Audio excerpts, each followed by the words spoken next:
A teen day at Grey Sloan took a turn for the terrifying in Grey's Anatomy Season 14, Episode 23, May 10's cold as ice, when April Kepner, Sarah Drew, got into a car crash just after sending out Alex, Justin Chambers, and Joe's, Camilla Luddington, wedding invitations. Luckily, she escaped major injuries in the crash, unlike McDreamy's Circus Season 11, but she nearly froze to death afterward. Read on, Grey's fans, it's actually April's ex-fiancé, Matthew Taylor, Justin Bruning, who is brought to the hospital first. Matthew's fellow paramedics tell the Grey Sloan docs he flipped his car. Recognizing him as April's ex, Bailey, Chandra Wilson, gets an intern to page April, not realizing April never made it to work. Matthew, barely conscious, mumbles that April warned him about an icy curve. Shondaland Seattle is suffering through a cold snap in this episode and then passes out. The docs are disquieted, and Owen goes to the crash scene to see if April was indeed traveling with Matthew. He finds Matthew's overturned car and then sees April at the bottom of a ravine. He texts Meredith, Ellen Pompeo, saying, "Found her. It's bad." When the ambulance carrying Owen and April gets back to Grey Sloan, Owen tells his colleagues April is hypothermic and without a pulse. The team realize they need to get her body temperature from 68 degrees to 86 before they can restart her heart. Meredith reassures the other docs, saying, "The same thing happened to me, and I was in way worse shape than April. Remember when she nearly drowned?" Season 3 flashback. Then, Maggie, Kelly McCreary, arrives and swings into action. As they work to raise April's body temperature, the team sees that she has seatbelt bruises, meaning she wasn't thrown from the car.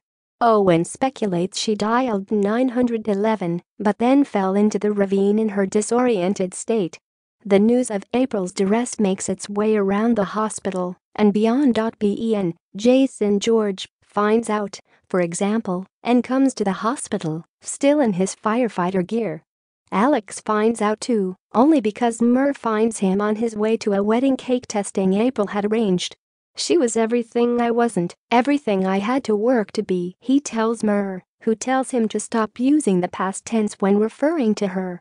And Arizona, Jessica Capshaw, finds out too and reveals some inside intel. April and Matthew had actually reconciled and have been dating for a few months.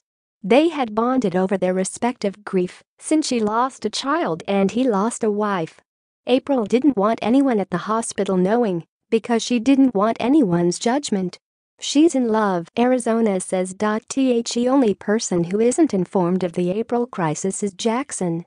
He's in the middle of an operation, and his colleagues figure his ignorance is bliss at the moment.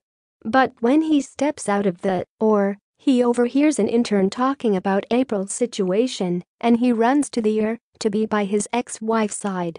There, he finds Maggie defibrillating April over and over again, convinced she's seeing a rhythm on the EKG monitor. Jackson pleads for Maggie to stop torturing April, but Mur restrains him so Maggie can do her work. Finally, much to everyone's relief, April regains a pulse. She is alive, but she's still unconscious, and the doctors keep vigil at her bedside. They eventually leave Jackson alone with her, and he tearfully bargains with a god he's always been reluctant to acknowledge. "I believe you're here," he says. "I believe that. I believe in you. I want to believe. I will. I will believe in you, okay? I'll do whatever you want. I'll do anything. If you exist, don't take her away, okay? Don't. God, don't do it. Don't take April. Please." And just like that, April squeezes his hand and opens her eyes. "You prayed for me, and it worked," she smugly tells him. Ha ha. The other docs come back in the room and ask her near-death experience. "No white light? No pearly gates," says Alex. April responds, "No, because I didn't die, you guys." She matter-of-factly explains the science behind her close call. The extreme cold actually shut down her body, and the doctors rebooted it. She has special praise for Owen. You always come and bring me back, she tells him. Remember when he rescued her from her family farm? Season 7 flashback. Happily, Matthew also seems to be en route to a full recovery. The doctors even combine his and April's hospital beds so they can convalesce together. In other big news, Arizona puts in her notice with Bailey, telling her she'll soon be moving with Sophia to New York City, where Mount Sinai has offered her a pediatric surgery position.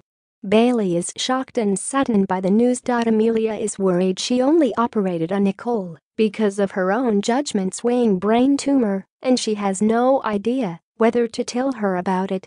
But Nicole already knows, thanks to her pillow talk with her and Amelia's mutual friend with benefits, Tom Korosik.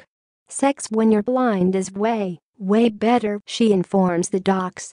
In other Amelia news, she comes home to find teen addict Betty, Peyton Kennedy, is back. Betty claims she stayed sober during her sojourn and sweated out her withdrawal at a friend's house. Later, however, she fesses up and tells Amelia she lied, and a very understanding Amelia suggests they hit up a meeting. I thought you were a pixie stick, she tells Arizona. I thought you were an empty vessel full of sugar who skated in a hospital. I didn't know then that it would be one of the great privileges of my life to know you and work with you. But Arizona's former mentor Nicole Herman, special guest star Gina Davis, has other ideas. Nicole, whom we last saw in season 11, comes back to the hospital complaining of headaches and dizziness, worried her brain tumor is back. She's still blind as a result of Amelia's, Katerina Skorsen, miraculous surgery, and she still has her blistering sense of humor.